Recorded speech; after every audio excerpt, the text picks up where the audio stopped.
आखिर वो कौन सी बातें हैं जिनके चलते क्लाइंट और कॉन्ट्रैक्टर के बीच में लड़ाइयां होती हैं, उनका मेन रीजन क्या है, जानेंगे इस वीडियो में। नमस्कार, आदाब, सत श्री अकाल। मैं पंकज मीना, कॉर्पोरेट ट्रेनर, एक बार फिर से आप सभी का बहुत बहुत स्वागत करता हूं आप सभी के पसंदीदा YouTube channel civil Guruji the civil engineers training institute पर। दोस्तों, आप लोगों ने ज़रूर सुना होगा कि क्लाइंट और कॉन्ट्रैक्टर के बीच में लड़ाई हो रही है, क्लाइंट और कॉन्ट्रैक्टर के बीच में डिस्प्यूट खड़े हो रहे हैं। ये डिस्प्यूट खड़े होने के बहुत सारे रीज़न हो सकते हैं, लेकिन इसमें एक बहुत इंपॉर्टेंट रीज़न है कि क्लाइंट ने जितने भी आइटम्स बिल ऑफ क्वांटिटी के अंदर डाले थे, उन आइटम्स के अलावा अगर वो कोई भी एक्स्ट्रा काम हमारे कॉन्ट्रैक्टर से करवाता है तो इसमें बहुत सारे चेंजेस करने पड़ते हैं हमारे कॉन्ट्रैक्टर को। और कई बार कॉन्ट्रैक्टर वो काम एक्सेप्ट करता है और कई बार काम एक्सेप्ट नहीं करता। ये पहला पहलू है। इसके बाद दूसरा पहलू आता है कि हमारा जो क्लाइंट है उसने कोई ऑर्डर दिया हमारे कॉन्ट्रैक्टर को और वो काम हमारे कॉन्ट्रैक्टर ने कंप्लीट कर दिया, लेकिन क्लाइंट जो है वो 2-3 लोग थे, उनके 2-3 पार्टनर थे। किसी एक पार्टनर ने पहला ऑर्डर दिया था, दूसरे पार्टनर ने आके बोल दिया कि भैया ये वाला काम अब नहीं करना है।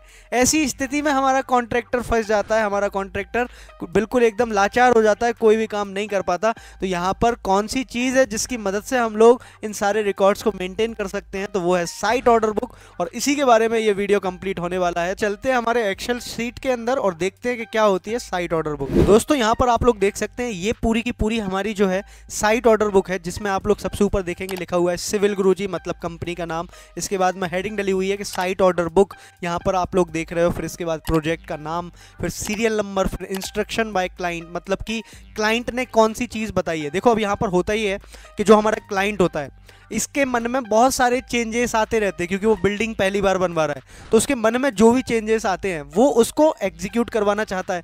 तो ऐसा होता है कि बहुत सारे प्रोजेक्ट में चेंजेस होते हैं काम के चलने के दौरान। तो यहाँ पर कॉन्ट्रैक्टर ने क्या बोला, कंप्लाइंस बाय कॉन्ट्रैक्टर में क्या उस काम को एक्सेप्ट कर लिया गया, क्या उस काम को रिजेक्ट कर लिया गया, जो भी डिटेल्स रहेंगी वो यहाँ पर हम लोग डालेंगे। इसके बाद में सिग्नेचर करना होंगे कॉन्ट्रैक्टर को एज वेल एज क्लाइंट को। फिर इसके बाद में दिया हुआ है रिमार्क्स, मतलब कि यहाँ पर कोई भी चेंज जो हुआ उसका क्या रीजन रहा या कोई भी चीज रही, तो उसमें रिमार्क्स में वो कोई भी चीज डाल सकता है। हेलो इंजीनियर्स, मुझे खुशी है कि आप ट्रेनिंग कर अपनी स्किल्स बढ़ाना चाहते हैं, तो आपके पास है सिविल गुरुजी का साथ इंडिया के अलग अलग लोकेशंस पर। बस आपको चूज करना है अपना नियरेस्ट लोकेशन 2 महीने की ट्रेनिंग करने के लिए, और डिस्क्रिप्शन में भी इसकी पूरी जानकारी दी गई है। आप 9111001234 पर भी कॉल करके हमारी टीम से बात कर सकते हैं, क्योंकि लिमिटेड सीट्स ही अवेलेबल हैं। अब यहाँ पर हमारे इंजीनियर को कॉन्ट्रैक्टर की तरफ से जो काम कर रहा है उसको ये रिकॉर्ड मेंटेन करना इसलिए ज़रूरी हो जाता है। एक एग्जांपल मैं ले रहा हूँ कि कोई एक क्लाइंट था जिसके 4 बेटे थे, चारों हमारे क्लाइंट हुए। अब बड़ा वाला बेटा जो था वो कहीं बाहर गया, तब छोटे वाले बेटे ने हमको बोला कि यार ये कोटा स्टोन मत लगाओ, आप पूरी बिल्डिंग में विट्रीफाइड टाइल लगा दो। तो हमने साइट ऑर्डर बुक में कोई रिकॉर्ड मेंटेन नहीं किया। हमने जस्ट जो क्लाइंट के छोटे बेटे थे, जो हमारे क्लाइंट हुए, उनने जो बोला कि कोटा स्टोन को रिप्लेस कर दो विट्रीफाइड टाइल से, तो हमने जितना भी कोटा स्टोन था उसको वापस भेज दिया और विट्रीफाइड टाइल को बुलवा लिया। अब यहाँ पर बड़े बेटे जब आए 1 महीने बाद, उन्होंने आके देखा कि अरे ये क्या, तुमने तो विट्रीफाइड टाइल लगा दिया, ये तो महंगा आइटम है, अब यहाँ पर पैसा ज़्यादा लग जाएगा। किसने बोला था तुमको ये करने? हमने बोला कि छोटे भैया ने बोला था।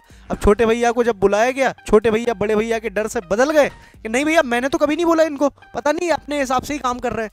तो ऐसी स्थिति में हमारा इंजीनियर क्या करे, हमारा कॉन्ट्रैक्टर क्या करे? वो तो फंस जाएगा। तो इसीलिए ऐसी स्थिति में हमारे पास एक रिकॉर्ड होना चाहिए, जिस रिकॉर्ड में हम पूरी चीज़ें मेंटेन कर पाएं, साइट पर जो भी चेंजेस हो वो साइट ऑर्डर बुक के अंदर लिख पाएं। अब यहाँ पर आपको मैं एक्सेल शीट के अंदर एक एग्जांपल्स दिखाना चाहूँगा। मैंने यहाँ पर बहुत सारे एग्जांपल्स डाले हैं, उनकी एक एक करके हम लोग बात करते हैं। जैसे यहाँ पर देख सकते हैं आप लोग, यहाँ पर सिविल गुरुजी काम कर रहा है। हमारा जो प्रोजेक्ट है निर्माण भवन MPPWD का ये प्रोजेक्ट है। इसमें 6 तारीख को, यहाँ पर 6 फरवरी 2023 को एक चेंज बताया गया कि जो वॉल टाइल है उसको लगाना है आपको एक्सटीरियर वॉल पर। तो जो BOQ है, उस BOQ में दिया हुआ था कि प्लास्टर करना है, लेकिन अब क्लाइंट का जो है वो मूड चेंज हो गया है। क्लाइंट चाहता है कि वहाँ पर वो एक्सटीरियर वॉल पर वॉल टाइल जो है लगना चाहिए। तो हमारा जो कॉन्ट्रैक्टर है उसने उस काम को एक्सेप्ट किया। यहाँ पर आप लोग देख भी सकते हैं, इसने एक्सेप्टेड यहाँ पर लिखा हुआ है। फिर यहाँ पर सिग्नेचर हो जाएंगे क्लाइंट के और कॉन्ट्रैक्टर के। तो क्लाइंट भी इस चीज़ पर एग्री करेगा, कल को बदल नहीं सकता। कॉन्ट्रैक्टर भी इस चीज़ पर एग्री करेगा, इसको बदल नहीं सकता। तो यहाँ पर क्लाइंट ने एक्सेप्ट कर लिया, क्योंकि उसने टाइल्स बुलवाया दवाई नहीं होंगे, प्लास्टर का मटेरियल वो कहीं और यूज़ कर सकता है, बहुत सारी चीज़ें रही होंगी जो उसके फेवर में होंगी, इसीलिए उसने यहाँ पर सोच लिया कि हाँ भाई मैं इस काम को एग्जीक्यूट कर सकता हूँ। इसके बाद 28 फरवरी 2023 को कोटा स्टोन को रिप्लेस कर दिया गया ग्रेनाइट स्टोन से। अब यहाँ पर क्लाइंट हमारा जो था उसने फिर से जो है कोई एक चेंज बताया और हमारे कॉन्ट्रैक्टर ने उस चीज़ को फिर से एक्सेप्ट कर लिया, और एक्सेप्ट करने के बाद में फिर से साइन होंगे ताकि क्लाइंट भी कभी ना बदल पाए, कॉन्ट्रैक्टर भी ना बदल पाए। अब ऐसी स्थिति में जो हमारा कॉन्ट्रैक्टर है, सोचो अगर यहाँ पर इसने ये चीज़ रिकॉर्ड मेंटेन नहीं किया होता और कोटा स्टोन को चेंज कर दिया होता ग्रेनाइट स्टोन में, और अगर ये चेंज हो गया होता और बाद में हमारा जो कॉन्ट्रैक्टर है उससे बहस करता क्लाइंट कि तुमने ये मटेरियल क्यों चेंज कर दिया, तो यहाँ पर इसके पास आज ये रिकॉर्ड है, उसका सिग्नेचर भी है, तो वो यहाँ पर बदल नहीं सकता है। अब इसके बाद में 8 मार्च को एक और आप लोग देखोगे एक और चेंज यहाँ पर बताया गया कि पैनल डोर को रिप्लेस कर दो फ्लश डोर के साथ। तो हमारे जो कॉन्ट्रैक्टर उसने रिजेक्ट कर दिया इस चीज़ को। रिजेक्ट करने के बाद आप देखो रिमार्क में क्या लिखा हुआ है, ऑर्डर ऑलरेडी प्लेस्ड। मतलब पैनल डोर जो होता है वो लकड़ी से बनाया जाता है, कारपेंटर उसमें नक्काशी करता है, कारपेंटर मेहनत करता है, महंगी लकड़ी आती है, सागौन की, टीक बोर्ड, ये सब महंगी लकड़ियाँ होती हैं, इन लकड़ियों से वो दरवाज़ा बनाया जाता है, तो ऑर्डर वो ऑलरेडी दे चुका है।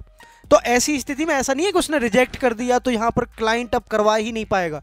क्लाइंट अगर ये चीज़ बोल दे कि यार भैया वो जो लकड़ी जितनी भी लगी है उसका पैसा मैं दूंगा, उसका पेमेंट मैं करूंगा, तो ऐसी स्थिति में कॉन्ट्रैक्टर का क्या जा रहा है, उसको तो ज़्यादा काम करने को मिल रहा है। तो यहाँ पर ऐसी स्थिति में उस चीज़ को एक्सेप्ट कर लिया जाएगा, लेकिन क्लाइंट भी सोचता है कि यार ज़्यादा पैसा लग गया है, वहाँ पर लकड़ी पहुँच गई है, तो अब मेरे को क्या करना है उस चीज़ को वापस बुलवा के। तो यहाँ पर ऐसी स्थिति में कई बार काम रिजेक्ट भी हो जाता है।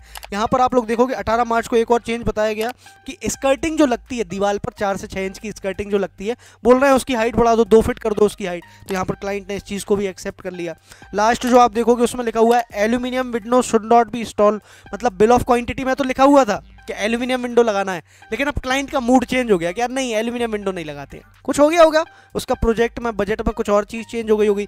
तो यहाँ पर इस चीज़ को भी हमारा जो कॉन्ट्रैक्टर है उसने रिजेक्ट कर दिया, ये बोल के कि work on windows has been started. मतलब जो एल्यूमिनियम का मटेरियल होगा वो बुलवा लिया होगा, फैब्रिकेटर आके काम करना शुरू कर दिया होगा, या फिर अगर किसी फैब्रिकेशन प्लांट में ही बनवा रहे होंगे तो वहाँ पर विंडोज़ को जो है पहले से पहुँचा दिया गया होगा या बनना शुरू हो गया होगा। तो वहाँ पर ऐसी स्थिति में जब पैसा ऑलरेडी लग चुका है तो कॉन्ट्रैक्टर हमारा मना भी कर देता है। यहाँ पर आपको मैंने ये 5 एग्जाम्पल बताए, 5 एग्जाम्पल ही जरूरी नहीं है कि सिर्फ यही होंगे, आपके साइट पर इनके अलावा तमाम 10 और तरह की चीजें हो सकती हैं। बस शर्त यह है कि आपको ये रजिस्टर आपके साइट पर मेंटेन करना है। अब यहाँ पर आप लोग बहुत अच्छे से समझना, उन सभी इंजीनियर्स को ये बात बड़े ध्यान से समझनी है और सुननी है जो इंजीनियर्स साइट पर अभी काम करना शुरू किए हैं और वो किसी ऐसी कंपनी में काम कर रहे हैं जो छोटे लेवल पर काम करती है। ऐसी स्थिति में ये सारे रिकॉर्ड्स वहां पर नहीं चलाए जाते, लेकिन दिस इज योर रिस्पॉन्सिबिलिटी कि आप ये रिपोर्ट वहां पर चला के एक पूरा का पूरा सिस्टम क्रिएट करो। बने हुए सिस्टम में कोई भी बंदा काम कर सकता है, लेकिन जो बंदा सिस्टम बना के उसमें काम करता है उसकी सैलरी, उसका टाइम, उसकी बात बहुत अलग होती है उस कंपनी के अंदर। तो आई होप ये साइट ऑर्डर बुक का पूरा कॉन्सेप्ट आप सभी को बहुत बढ़िया तरीके से पसंद आया होगा।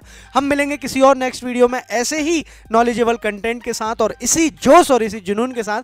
तब तक के आप बने रहिए सिविल गुरुजी के साथ। नमस्कार, जय हिंद, जय भारत।